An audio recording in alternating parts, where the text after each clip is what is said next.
வணக்கம், என்னோட பேர் ராஜபூபதி, நிறுவனம் மற்றும் பயிற்சி ரேடியன் IAS அகாடமி. வாழ்க்கை.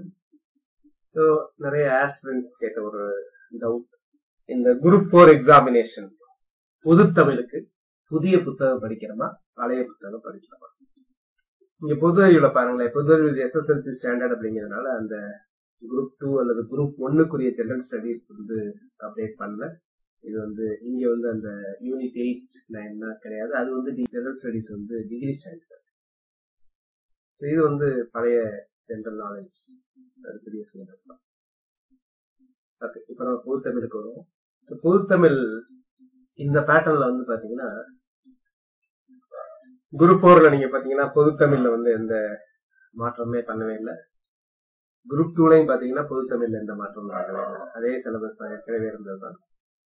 பகுதியா, இலக்கணம், இலக்கியம், அது கூட பாத்தீங்கன்னா 19 அதிகாரங்கள் மட்டும்தான் இருந்தது.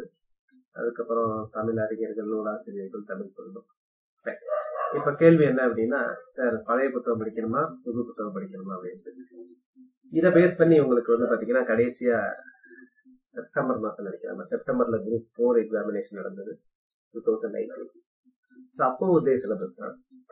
அப்ப புத்தகம் புது புத்தகம் அப்படிங்கிறது பாத்தீங்கன்னா 6வது, அதுக்கப்புறம் 9வது, அதுக்கப்புறம் 11வது தான் வந்துருந்துச்சு. அப்போ மெஜாரிட்டி கேள்விகள் பழைய புத்தகத்துல இருந்து இருந்தது. சில கேள்விகள் புது புத்தகத்துல இருந்து கேட்கப்பட்டது. ஆனா இப்ப பாத்தீங்க அப்படின்னா எல்லாமே மாறிடுச்சு. மாறி 2 வருஷம் ஆச்சு. அதனால எந்த புத்தகம் படிக்கணும் அப்படின்னா கண்டிப்பாக புது புத்தகம் படிக்க வேண்டும். ஏன்னா பொது அறிவெல்லாம் பாத்தீங்கன்னா புது புத்தகத்துல இருந்து கேட்கறாங்க. அப்போ இதுக்கு புது புத்தகம் தானே. இது சிலபஸ் கிடையாதுங்க. இது அப்படியே உங்களுக்கு இது எல்லா பழைய புக்லையும் இது இருக்கும், புது புத்தகத்துல இது இருக்கும். சரிங்களா? அதனால இது சிலபஸ் அப்படிங்கிறது இல்ல. நமக்கு ஏற்கனவே தெரியும், பொது தமிழ் அப்படின்னாவே அட்டை டு அட்டை படிக்கணும். ஜெனரல் இங்கிலீஷ்னாதான் சிலபஸ் வச்சு. இதுலயே ஜெனரல் இங்கிலீஷ் நீங்க பாத்தீங்க அப்படின்னா, இதுல ஜெனரல் இங்கிலீஷ் பாத்தீங்கன்னா இது எல்லாமே பழைய புத்தகத்துல இருக்கக்கூடிய போயம்ஸ், ப்ரோஸ். அப்போ இவங்க ஜெனரல் இங்கிலீஷ் பாத்தீங்கன்னா இதே இதுக்கு நீங்க பழைய புத்தகத்தை படிக்கணும். அதாவது பழைய புத்தகத்துல இருக்கும், புது புத்தகத்துல இருக்கிறத நீங்க பார்க்கணும். இது ஃபுல்லாவே பழைய புத்தகத்துல தான் கேட்பாங்க.